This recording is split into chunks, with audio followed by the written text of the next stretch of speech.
Mesh design integrates 3 permanent tensioning fibers to ensure consistent displacement of load.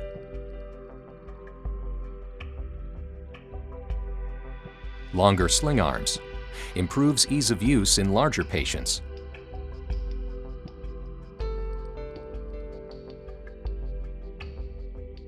Tyvek sleeve liner protects the chevron anchors during device implantation.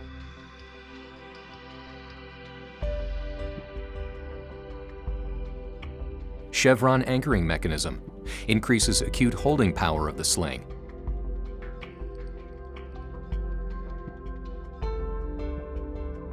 Redesigned needle passers.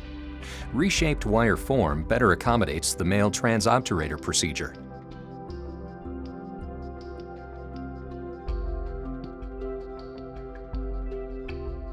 To prepare for the AdVance XP Male Sling procedure, the patient is placed in dorsal lithotomy position, with legs bent at 90 degrees and slightly spread, no further than shoulder width apart. The procedure begins with a low midline perineal incision through the skin and subcutaneous tissues. Next, the bulbospongiosus muscle is opened along the midline and reflected laterally to expose the corpus spongiosum. To allow mobilization of the bulb, dissect laterally between the muscle and the corpus spongiosum. Identify the central tendon by lifting the proximal bulb anteriorly. Mark the origin of the central tendon on the bulb.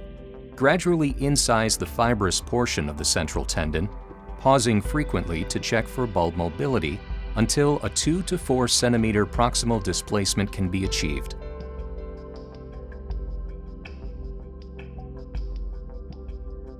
The AdVance XP helical needle passer will be inserted into the obturator foramen about 1 finger breadth below the adductor longus tendon, just lateral to the ischial pubic ramus.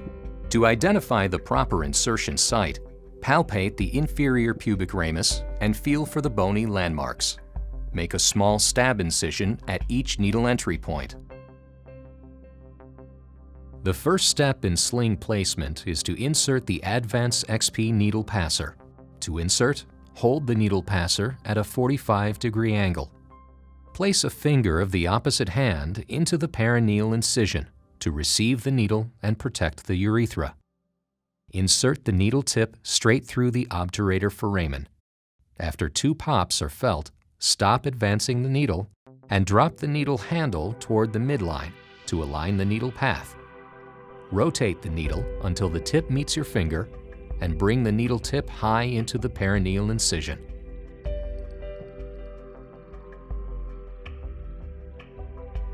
After passing the needle, connect the sling by pressing the white connector onto the needle tip until it clicks into place.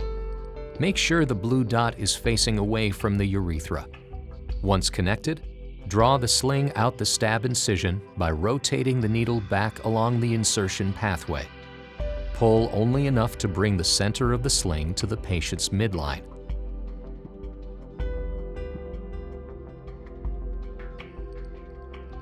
The needle passage and sling connection are now repeated on the patient's contralateral side. Before suturing the sling to the bulb, position the center of the sling flat against the corpus spongiosum with the edge of the proximal flap at the previously marked point.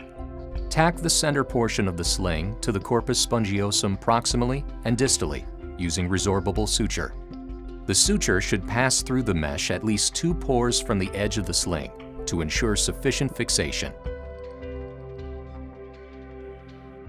The sling is then pulled tight to reposition the urethra. There will be approximately 2 to 4 centimeters proximal movement of the urethra. The motion is parallel to the posterior urethra, repositioning the urethral lumen rather than obstructing it. Flexible cystoscopy is recommended at this time to confirm proper sling positioning as shown here. Once correct positioning is achieved, remove the sheaths from the sling as demonstrated here.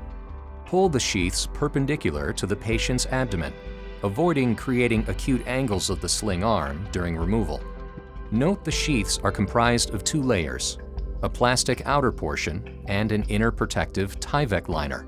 Both are bonded together to allow for simultaneous removal. Once sheaths have been removed, confirm sling tension. The procedure is completed by closing the bulbospongiosus muscle, the rest of the perineal incision, and the stab incisions.